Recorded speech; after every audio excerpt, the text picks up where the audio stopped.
أنا أقدم لكم عرض مسرحي بخصوص مرحلة هامة في تاريخ مصر. المرحلة دي بتبدأ بسقوط الدولة الأيوبية على مصر ومرورا بدولة المماليك ثم العثمانيين وبعض الزعيم محمد قريب وبعض الشخصيات التاريخية الهامة. يبقى المرحلة دي بتبدأ بسقوط القسطنطينية عاصمة الدولة البيزنطية عام 1754 لغاية 1801 رحيل الحملة الفرنسية على مصر. وطلب الصف السادس الابتدائي مدرسة كفر بنت حارون هقدم لكم عرض مسرحي بسيط يا ريت ينال اعجابكم. قبل ما تبدأوا هقول لكم نبذة مختصرة عن المرحلة دي. المرحلة بتبدأ سقوط الدولة الأيوبية صلاح الدين الأيوبي. المرحلة الثانية المماليك. هيوصفونا من هم المماليك؟ من هم المماليك ويعرفونا بنفسهم. ثم مرحلة أخرى اللي هي العثمانيين. مين هم؟ وكل دول أثروا في تاريخنا العظيم. تمام؟ والمقدمة بقى مع الطالبة. بسم الله الرحمن الرحيم. تحية طيبة. بعد الآن معكم صف السادس الابتدائي ومعكم مسرحية تاريخية عن مرحلة هامة في تاريخنا العظيم عن فتح الدولة العثمانية والحملة الفرنسية ومع المماليك والطالبة مسرح. أنا المماليك مبين كان فقد البلد وسكن التجار ويشترين السلاطين ويلحقونهم بمدارس مصر ومكة والمغرب عقب انهيار الدولة الأيوبية. ومع العثمانيين والطالبة ماشي. اتفضل اعملوا.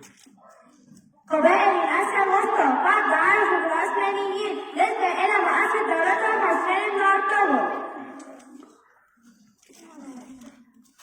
والأسباب المعلنة والأسباب الغير معلنة والطالبة الزعيم محمد قريب. نزلك الممع. أنا الزعيم محمد قريب وقد أعرض لكم الأسباب المعلنة والغير معلنة. الأسباب المعلنة تعديل المماليك وتحسين قوتهم ونفوذهم. 2. حماية التجار الفرنسيين من الضعف وظلم المماليك. 3. ادعاء الحكومة الفرنسية بإنشاء حكومة وطنية ويفوز الحكم بها للمصريين. الأسباب الغير معلنة. 1. تعديل مصالح التجار من طريق الاتصال بينها وبين مستعمراتها فيها الهند. تكوين مستعمرة فرنسية في أشرف يكون مركزها مصر. برافو عليك يا بسام.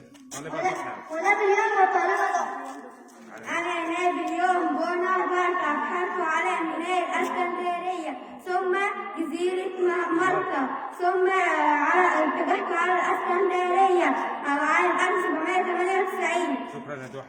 اتفضلي اللي بعد. نيجي نشوف القراءة الكلمة. أنا القراءة الكلمة لقد توليت الحكم بعد نابليون بالحملة الفرنسي. ايوه.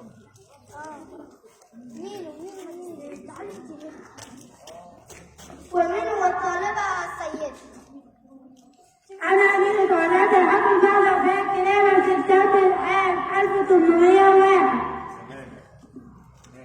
محمد الثاني والطالبة مات.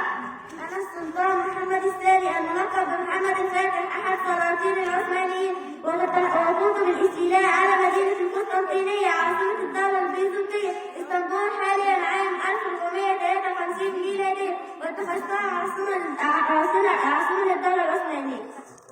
ومع القائد يوسف والطالبة يرى شيء. أنا القائد يوسف ضباط الحملة الفرنسية بمعرفة أبي كرم بحرين. ونشكركم على حضور هذه المسرحية التاريخية وتحت البرنامج هذا المتخصص. نشكر حضراتكم على حسن استماعكم للمسرحية.